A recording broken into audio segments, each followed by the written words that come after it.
you ever wondered what it would take for God to decide that humanity had gone too far? What kind of world would push the Creator himself to say, "I regret making them"?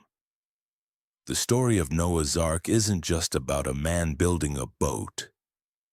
It's about divine judgment, human corruption, and a rescue mission that would reset the entire world. But here's what most people miss. The flood wasn't God's first choice. It was his last resort. Picture this. You're living in a time when violence fills the earth, when every thought and every human heart is bent toward evil, when the very fabric of creation is being torn apart by corruption. This wasn't just moral decay.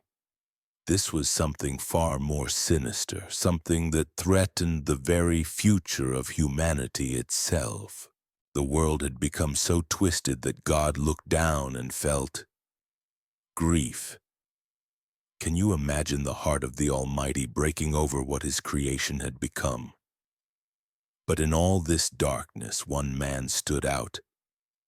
One family remained faithful. And through them, God would preserve not just humanity, but every living creature on earth. This is the story of Noah's Ark, and trust me, it's far more dramatic and mysterious than you ever imagined.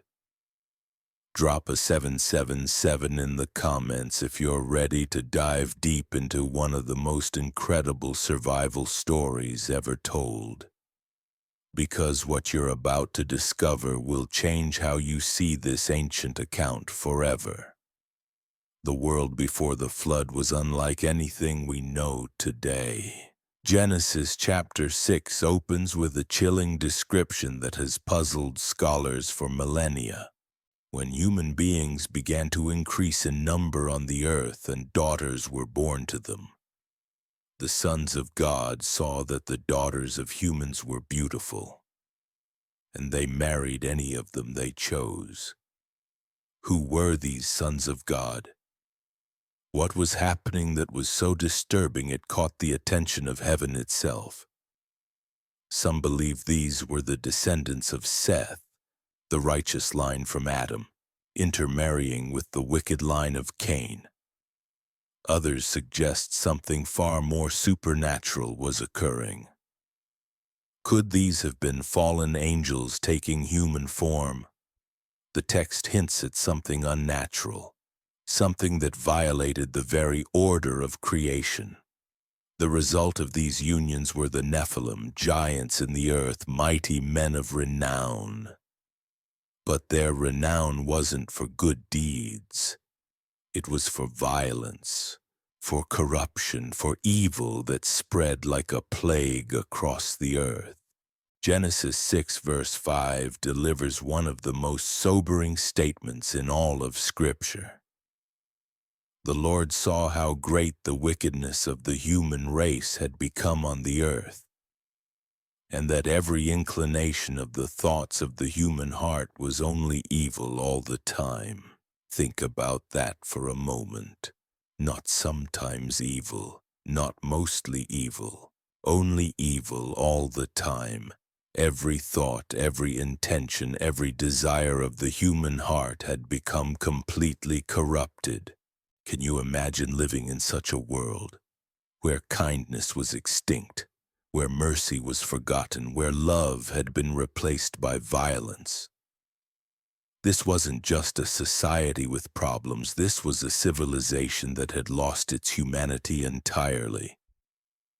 The earth was filled with violence, and all flesh had corrupted its way. Creation itself was groaning under the weight of this universal rebellion. And then comes verse 6, perhaps one of the most heart-wrenching verses in the entire Bible.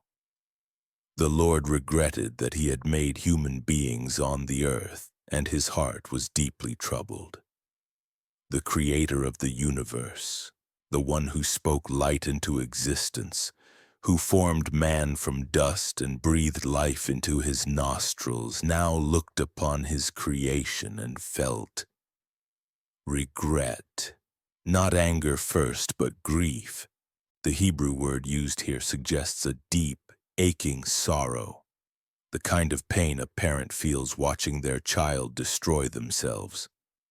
But notice what happens next. God doesn't immediately unleash his wrath. Instead, he makes a plan that would preserve life while judging sin. A plan centered around one man who had found favor in the eyes of the Lord. That man was Noah. Who was Noah? Genesis tells us he was a righteous man, blameless among the people of his time, and he walked faithfully with God. In a world where everyone else had turned away from their Creator, Noah stood alone. He was like a lighthouse in a storm, a single point of light in overwhelming darkness. But what made him different? What kept him faithful when literally everyone around him had fallen into corruption? The text doesn't give us all the details, but it tells us enough. Noah walked with God. This phrase is used of only two men in the pre-flood world: Enoch, who was taken up to heaven without dying, and Noah, who would become the father of a new world. Walking with God means intimate fellowship, daily communion, a relationship so close that it shaped every aspect of life. Picture Noah going about his daily routine in a world gone mad. While others schemed violence, he sought righteousness. While others mocked the divine, he worshipped faithfully. While others corrupted themselves, he remained pure. Day after day, year after year, century after century, Noah maintained his integrity. Because here's something most people don't realize. Noah lived for 950 years. For centuries, he watched the world spiral deeper into darkness, yet he never compromised his faith. Then came the day that changed everything. God spoke to Noah with instructions that must have seemed impossible. I am going to put an end to all people, for the earth is filled with violence because of them. I am surely going to destroy both them and the earth. So make yourself an ark of cypress wood, make rooms in it, and coat it with pitch inside and out. Can you imagine receiving such a message?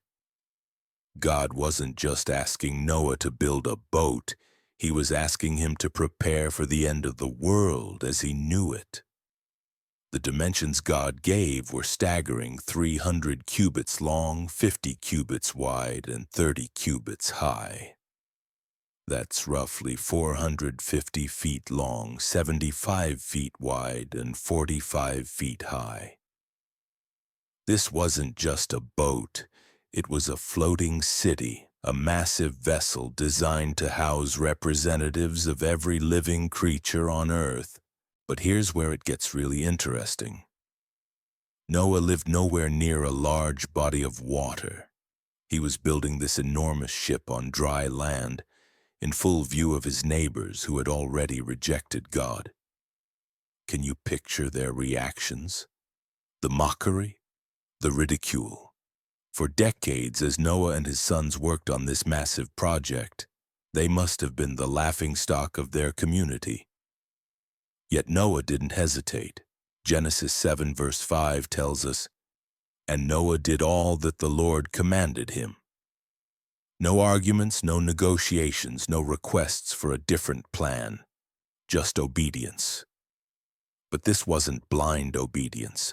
This was the response of a man who knew his God, who trusted completely in divine wisdom even when it defied human understanding. As the ark took shape, so did God's instructions for what would go inside. 2 of every kind of animal, 7 pairs of clean animals, 7 pairs of birds. Food for everyone for an extended journey. The logistics alone were mind-boggling. How do you gather animals from across the world? How do you feed a lion and a lamb on the same boat? How do you manage waste? provide fresh water, maintain order among creatures that would naturally be predators and prey. The skeptics love to point out these practical challenges, but they miss something crucial. This wasn't Noah's project. This was God's rescue mission. The same God who created these animals in the first place was orchestrating their preservation. Genesis 7 verse 9 tells us that the animals came to Noah pair by pair just as God had commanded. They weren't captured or coerced. They came willingly, drawn by the same divine power that had created them. Meanwhile, the clock was ticking. God had given humanity 120 years to repent, and that time was almost up. But did anyone listen to Noah's warnings? Did anyone take seriously the message of coming judgment? 2 Peter tells us that Noah was a preacher of righteousness, spending decades not just building an ark, but proclaiming God's coming judgment and calling people to repentance. But the response was exactly what we might expect from a generation that had rejected God so completely. They mocked, they ignored, they continued in their wickedness right up until the very end. Jesus himself would later use this as a warning about his second coming.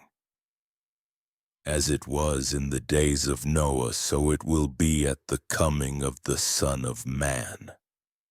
For in the days before the flood, people were eating and drinking, marrying and giving in marriage, up to the day Noah entered the ark.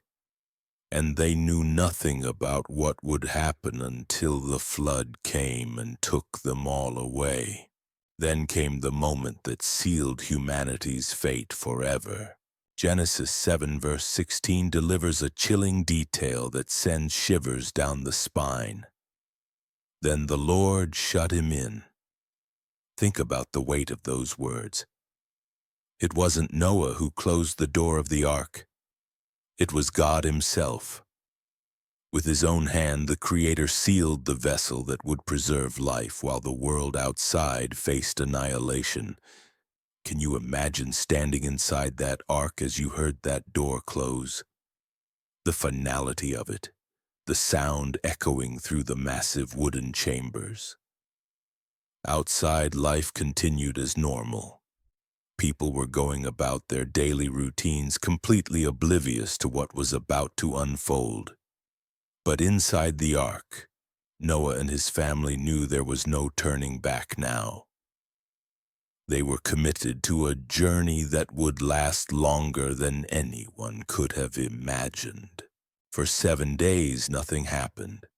7 days of waiting, of anticipation, of perhaps wondering if they had misunderstood God's timeline.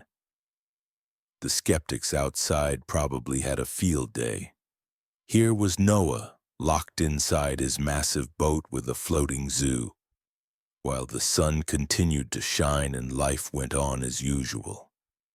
Can you picture the mockery growing louder by the day? The pointing and laughing? The assumption that Noah had finally lost his mind completely?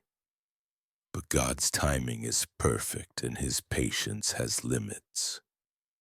On the 17th day of the second month in the 600th year of Noah's life, something unprecedented happened. Genesis 7 verse 11 describes it with terrifying precision. On that day, all the springs of the great deep burst forth and the floodgates of the heavens were opened. This wasn't just rain. This was the unleashing of waters that had been held back since the creation of the world.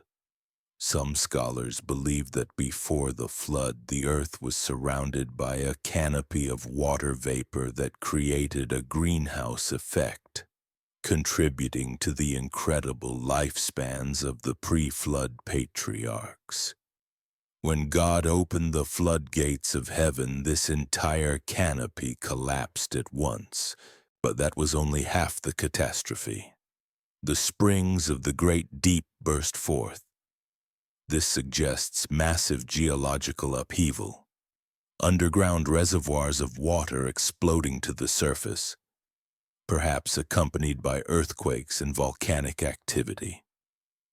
The very foundations of the earth were being torn apart. This wasn't a gentle rising of water levels. This was violent, chaotic, terrifying destruction on a scale never witnessed before or since. Picture the first moments when people realized this wasn't ordinary weather. The rain that started as drops quickly became torrents. The ground that had always been solid began to crack and split, with water gushing forth from below. Those who had mocked Noah just days before now understood with growing horror that his warnings had been true. But it was too late. The door of the ark was sealed by God himself, and no human hand could open it. For 40 days and 40 nights the waters poured from above and below. But here's what's truly staggering. It didn't stop there. The Bible tells us the waters continued to rise for 150 days. Think about that timeline. 5 months of continuous rising water until every mountain peak on earth was covered by at least 20 feet of water. Every living thing that breathed air died, except for those preserved in the ark. The devastation was complete and absolute. Genesis 7 verse 23 leaves no room for doubt. Every living thing on the face of the earth was wiped out, people and animals and the creatures that move along the ground and the birds were wiped from the earth. Only Noah was left, and those with him in the ark. Can you imagine the silence that followed?